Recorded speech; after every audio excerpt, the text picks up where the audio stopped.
Hello, this is Dan Drake, and we're on Geno Channel 99.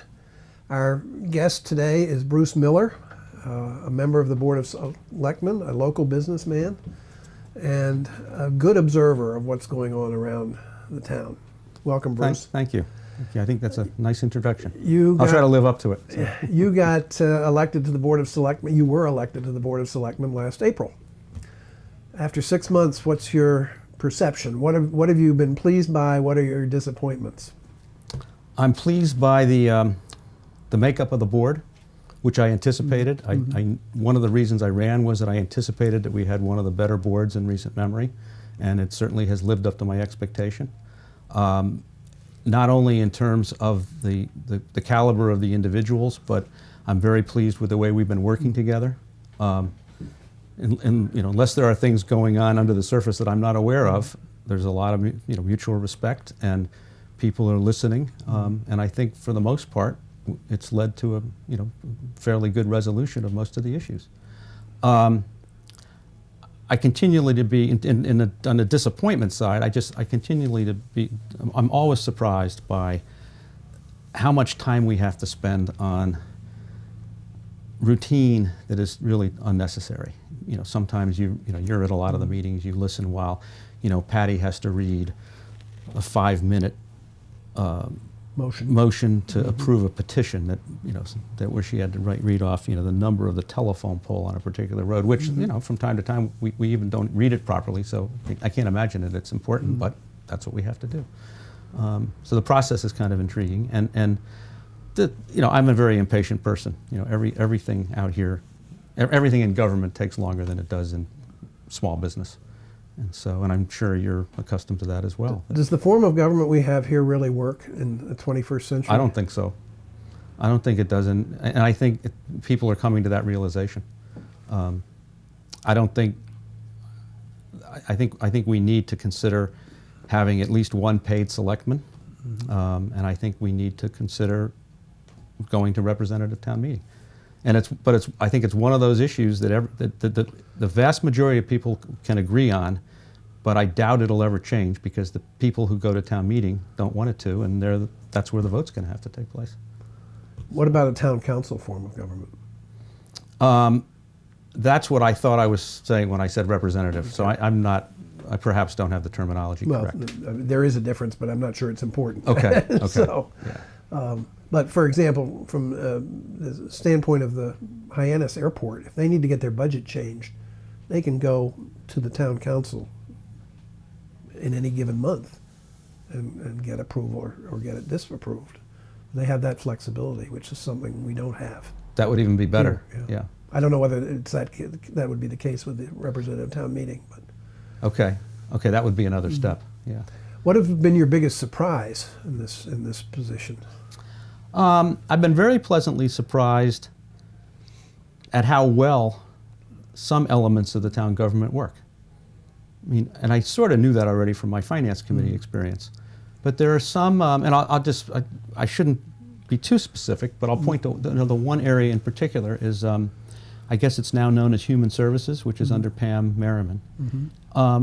Where they just have done a terrific job. They've gotten their arms around the Island Home, which had a lot of problem issues. I think the quality of care at the Island Home now is really top notch. There are other issues at the Island Home that we're trying to address, and this is fresh in my mind because I'm on a subcommittee, and what are we going to do with the Island Home long term? But her, the attitude of Pam and all of her associates just seems to be sort of can do, make the best of circumstances if they're not ideal, and just plow ahead.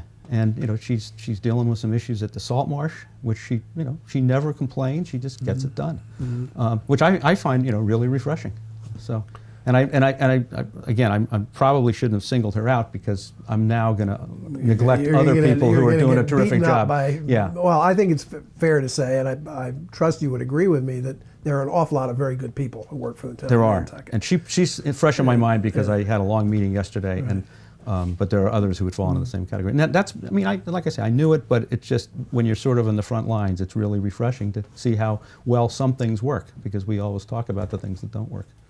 If I could change the subject a little bit and go back to, in general, and I know you may be a little uncomfortable with this, and if you are, tell me, but this whole issue of restaurant licenses, entertainment licenses, and so forth is obviously a hot topic right now.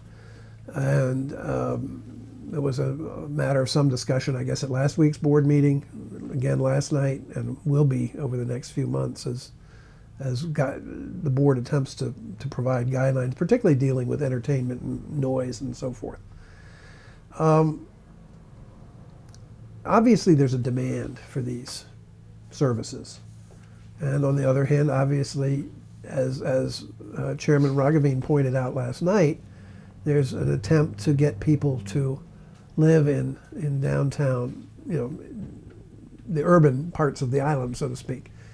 And the question is, how do you balance between the two? Obviously, you don't want to prejudge on a policy that's coming out, but generally, what kind of thoughts do you have? Well, I think the first thing we need to do is attempt to develop a policy, which has been something that's been lacking, and I think we're going to do that in the relatively near future. And I think once we have a structure, I think working around that structure will make the process will be much easier if we sort of have a skeleton to work around. I think at this point it's been very ad hoc, and I think that has created problems because we allow somebody to do something, and then somebody in the next block comes in and says, "Well, you let him do it. You've got to let me do it," and then before we know it, things are totally out of control. I'm also concerned about the fact that some of the structure we do have isn't being enforced, and we've kind of learned that there's sometimes, I think, a communication breakdown at the enforcement level, which certainly makes the situation. Well, we have a lot of bylaws that are on the books that aren't enforced, and then you have the zoning issues, you have the health issues, you have HDC, a number of other areas where enforcement, again, is becoming a topic of some discussion. And how do we sort of get into the mode? What do we do to change our mindset so that enforcement of these rules there's no sense in putting them in the books if we don't enforce them. I think we should get rid of the ones we're not going to enforce, and then so that everybody believes that the ones that are there are going to be enforced.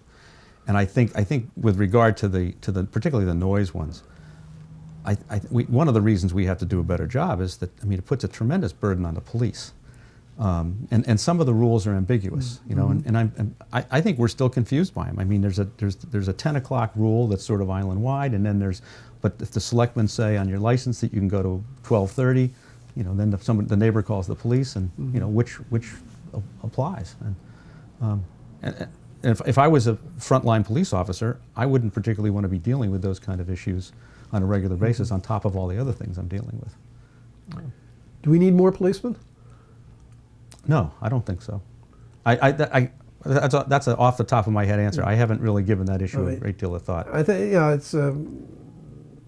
it's an interesting one, particularly in the context of the summertime, where response times, as I understand it, are fairly long,